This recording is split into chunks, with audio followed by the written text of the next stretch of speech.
All right, everybody.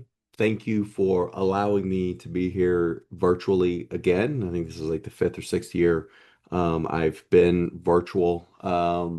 We are at the stage of life now where sports and various things are taken up pretty much every weekend. As a matter of fact, today, while you are watching this, we are currently playing a baseball game in Marion, Arkansas. So, yes, I know what you're thinking. I am extremely talented to be able to present here and coach third base or yell at a bunch of kids playing travel baseball. That should be for fun. I get that. So, what I'm going to talk about today is something that really has changed a lot of what we think of as live sports entertainment. So, as you see the title of my paper, a banana, party animal, and coconut all walk into, say it with me, a ballpark. Bananaball and the future of live sports entertainment. So, if people, I imagine, have heard of Bananaball, if not, you're probably quickly getting introduced to it because of all the different ways that it's being integrated into our kind of cultural zeitgeist, if you will. So, let's begin. First, what is Bananaball? Bananaball is basically a celebration of baseball and the fun parts about baseball. So, what Jesse has talked about, the owner of Banana Ball, is their idea of what would be fun for baseball is to first look at what was boring about baseball. And so a few things that were boring walks. So they don't allow walks in Banana Ball. Instead of a walk, if somebody gets a fourth ball thrown to them, they have a four base sprint, which means the runner can run as many bases as they can before all other and the opposing team cannot try to tag that runner until everybody on that team has touched the ball. So another thing, stepping out. You can't step out. You can't step out of the plate. No mound visits. Some of the cool thing, a really cool thing to me is every inning counts. So an inning is won by the most number of runs scored by a team. Each inning is worth a point. So if the inning ends in a tie, there are no points awarded. If the home team has more runs, then they get the point. If the visiting team has more runs, they get the point. It's a 2 hour time limit. Now, I really should say they don't start the ninth inning until or after 2 hours have uh, elapsed. So they can run over 2 hours, and because of their overtime kind of system they have run, I think their longest one might be like 2 hours and 30 minutes or something like that. And so it's a really fun, entertaining thing. And it's a situation where people will go to a banana ball game and let's say the first pitch is at 7. They are opening up the plaza and everything about 3 or 4 hours in advance of that. And they're opening the stadium 1 hour in advance of the first pitch. And so they are there to entertain.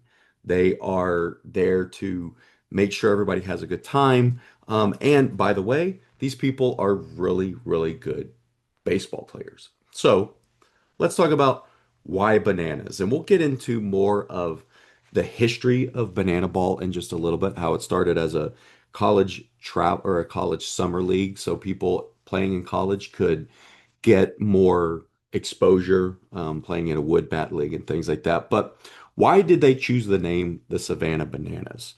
So when the owners purchased the Savannah baseball team, their company is actually called Fans First Entertainment.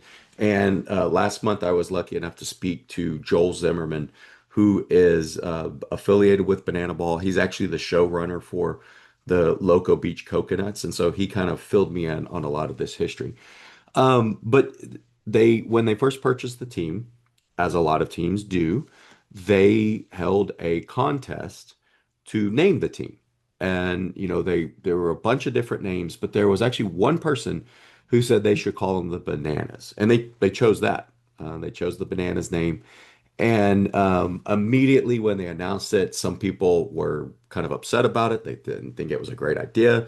And they they they actually relished that because they were being talked about. So that's how we get the Savannah bananas. So what is a party animal? Well, if you think of the antithesis of a banana, it would be a monkey who likes to eat bananas, right? Another way to think about it is the Savannah Bananas are kind of the all-American team, whereas the party animals are the team that you wouldn't bring home to your parents, if you will. The bananas you bring home to your parents, you introduce them, you're proud to introduce them. The party animals, maybe you don't introduce them as much.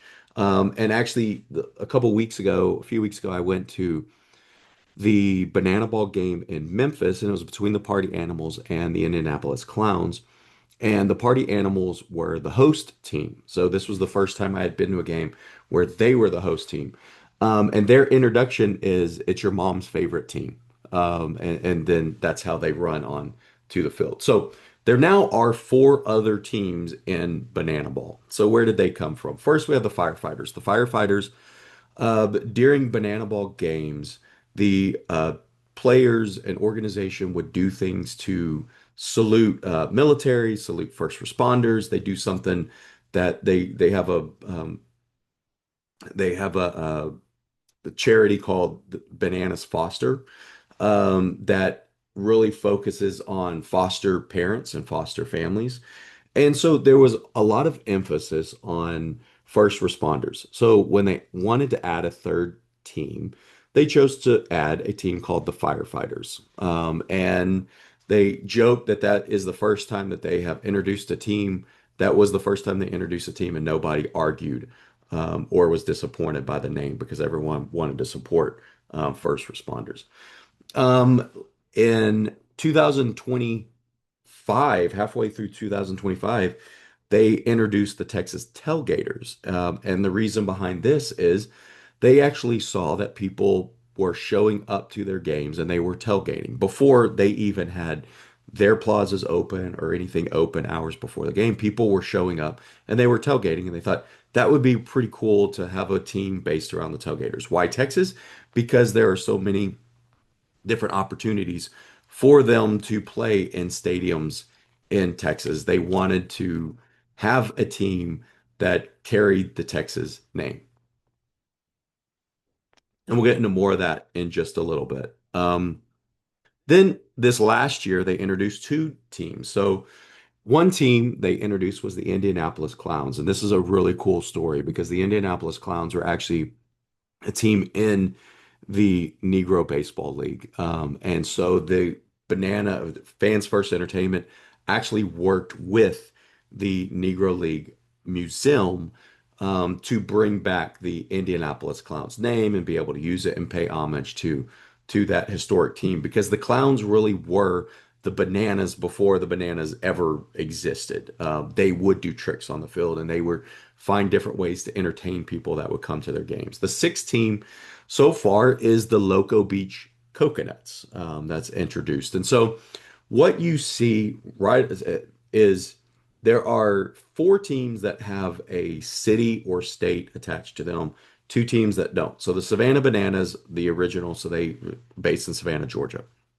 Um, the party animals and firefighters didn't have a city or state name attached to them.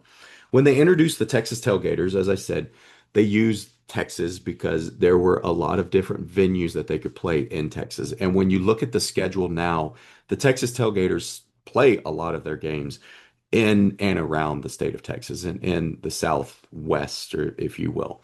The Indianapolis Clowns was because of the association with the original Indianapolis Clowns, but they do play a lot of their games kind of in the Midwest, if you will. That's sort of the Midwest team. And then Loco Beach Coconuts. Loco Beach is not it's a fictional place, but a lot of the games that they play are on the East Coast. And so and then the Bananas Party Animals, they're kind of more the uh, national brands, if you will. Um, and so you'll see these teams playing in different locations based somewhat on their names. So, a brief history of the Bananas and Savannah. In 2015, 2016, Fans First Entertainment announced they were going to have a Coastal Playing League team. This is a college baseball team that plays in the summers, as I said, so people can get more exposure for major league and professional scouts.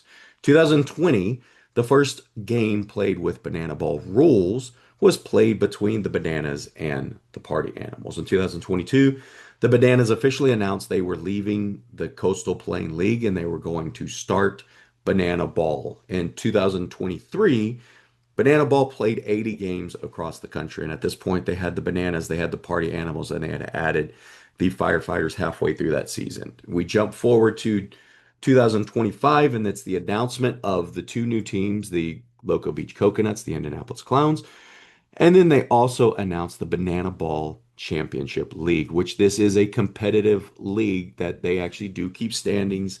And there is a mid-season tournament and then a playoff system at the end. Um, and so they are really trying to grow this product, which brings us to what is the future of Banana Ball? So here's a few questions that I have asked. Are they still the new kids on the block? All pun intended. Um, Possibly not, because this summer when I was in Chicago, I saw an advertisement, and I've seen a lot of advertisements since then for the Chicago Snowballs. And you can see they're established in 2025. They are a team based on this idea of entertainment, sport, live sports, entertainment, and not what we traditionally think of as going to a game or watching on television. This is kind of in this banana ball fashion. So, are they still the new kids on the block? We're yet to be seen. Now, with that, that means, well, let's talk about customer engagement and relations. They're coming up on 10 years of being an organization. The team was announced in 2015. It started playing in 2016. This is obviously 2026. We are at the 10-year mark, and at the 10-year mark, a lot of products, a lot of brands, that's really when they kind of start to struggle a little bit. We saw it with the Marvel Cinematic Universe, and you look at through phase one through phase three, especially the way phase three finished, a lot of people were really impressed with the Marvel Cinematic Universe. And then with phase four and phase five, people started complaining more about it. Well, some of that is because, much like Star Wars, you have people that grew up with their idea of what this product should be. And then there's a new generation that's coming, and then a new generation that's coming. And so we're coming up on that 10-year mark. Um, are we going to start seeing the Bananas and Fan First Entertainment struggle a little bit? If you're looking at message boards, there are people who are starting to voice some disapproval of Banana Ball and the Bananas and how they handle things in Fans First Entertainment. So that's really interesting, which brings me to my last point, potential partnerships. And yes, this is paging Mr. Josh D'Amaro, who's the new CEO of the Walt Disney Company. There are strong ties between Banana Ball and the Walt Disney Company. They played last year at Disneyland, and actually this weekend they are playing in Anaheim. So this past Thursday, I believe, they had their show at Disneyland. And so will Fans First Entertainment enter into a stronger partnership with the Walt Disney Company or other companies? I would think if they are, they would enter with the Walt Disney Company because of the strong ties that they have with them. And the owner, Jesse Cole, has talked about his admiration for the company and the founder and different things that they do. And they show a lot of games on ESPN. This season, I believe they're showing more than 20 games across the Disney networks. And so, will we see a partnership? Because as I said, we're getting to that 10-year mark. People are starting to potentially disagree some. So, is it better at this point for the product to be absorbed or to enter into a stronger partnership with a massive media brand like the Walt Disney Company? That's yet to be seen. But one thing that I do know is Banana Ball is very, very fun to go to. If you ever have a chance to go, you should go see it. It is a great product, and anybody who is interested in entertainment, sports, live sports entertainment, Banana Ball is something definitely worth studying. Thank you, everybody. Have a great rest of the forum.